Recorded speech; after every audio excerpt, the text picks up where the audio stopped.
Hello everyone, this is Kaifu here with Game 3 in a series between Kaifu and Louie. Louie on my right side is playing Bahamut. It's a very common deck in today's meta until the next set comes out, which is 7 Kings. So until that comes out, Bahamut will be dominating in this current format due to the reasons that he can, the deck itself can abuse the Regalia as its full potential compared to other decks. So the objective of Bahamut is to actually do enough damage in the early game and trying to finish you off with the J rules attack point, so which is high attack, 1000 attack, 1000 defense. And not only that, because the fact is that you can't actually in this game at the moment you can't kill J rules outside of Outer World and do some minor damage to it and then kill with Outer World. There's no way you can kill a J ruler, and also it's flying, so it's almost impossible to block as well. So as for yours truly on the left side is playing Abdul, Abdul used to be one of the strongest ruler at the back then, but now it has been shifted out to a very aggressive format at the moment. So you won't see much Abdul play at the moment. So my Abdul deck is the Australian Grand Prix 2015 list. I did make some minor changes, but not too much into it. So I'm trying to stabilize my field, but luckily I am going first since I did lose in game 2, obviously. So my opponent Louie is trying to do a lot of aggressive plays at the moment, getting rid of my Cinderella and doing 1200 damage to me directly to the face, putting me down to 2500 life point. So already on his second turn he's doing some explosive plays at the moment and dropping another hunter, putting me down to 2200 life point, so not in a good situation for me. So back to my turn, I tap on my roll for another magic stone. At the moment I am kind of color stuck because I actually do need 1 red because I have 1 Outer in my hand and 1 Thunder. So if I had the 1 red I can get rid of the Bahamut most likely, but at the moment since I'm missing a red I can't really play anything. So I pass my turn with 3 magic stone open, so I do have a 0 in hand, so I can just flash it in whenever I want to. So if my opponent tried to be very aggressive I can actually get rid of his hunter. In comes the hunter for 300 point damage, so I want to take less damage as I can, so I dropped in the 0 and blocked it and killed it right away. So from now on for this turn, as much resonators come on the field on my opponent's turn will debuff by 200 attack, 200 defense, so any of his resonators will get nuked off the field. He dropped his egg and I actually forgot about my AoE damage right away, but he did incarnation right away to his Kukulu. And that Kukulu is currently sitting on 300 attack, 300 defense. For some odd reason, I actually forgot that my AoE damage was still in play until end of turn. I just noticed that I'm like, oh wait, that doesn't matter. I'll let the play go through and take 300 point damage instead of 500 with your standard play. If it was 500, I would be automatically dead from this range, just saying. So pass it back to my turn now. So yep, back to my turn. So yeah, maybe that little misplay I did could cost me the game, but let's see what happens right now. Currently, life point was 700 compared to my opponent's 4000 life point. I tap for another magic stone at the moment.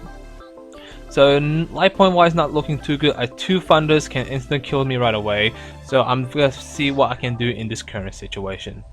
So I'm going to attack into the resonator because I actually do not want any field present for him to attack. So even I do lose a 0, my 0 did its job, and I drop a Mephistole because at the end of the turn, Mephistole got eat it up anyway, so might as well get rid of resonator. And not only that, keeps that Bahamut in check because if he does want to attack, he will lose that Bahamut right away because my Mephistole is 15-15 compared to his 10-10, and most he can do is a 12-10 to me, so I can block it easily from that range. So back to my turn now. So my opponent is going to play very passive now because of the fact that he can't really do much at the moment. So I'll tap my roller for another magic stone and hopefully get a red, and I do get a red, black red that is. So now all my outer walls and thunders in my hand that was dead draw for a couple of turns, for 4 or 5 turns now, is live now. So my Festival is in control now, so now I can go for the attack. Now I'm in the situation if I attack him directly, put him below life point, but I have no way getting rid of Bahamut. So in this situation, I'm going to take this full advantage as I can, using Mephistole high attack stat and get rid of the Bahamut. I don't care he has imperishable if he sacrifices Regalia. That leaves me noting that he has 1 less Regalia on the field and he has to draw another one. So all he has to do is that he has to draw a Regalia and a and Resonator. Now as you can see, I do have a lot of green stones, so meaning I can cancel his play, but at the moment I do not have any cancel spell in my hand. So from there I'm going to bluff it, but I do have a lot of kill spells such as Thunders and Outer World, because I do have the Thunder and Outer World in case he does have that play. If he does have the play Bahamut play, like for example Regalia and Resonator 1-drop, he can play it.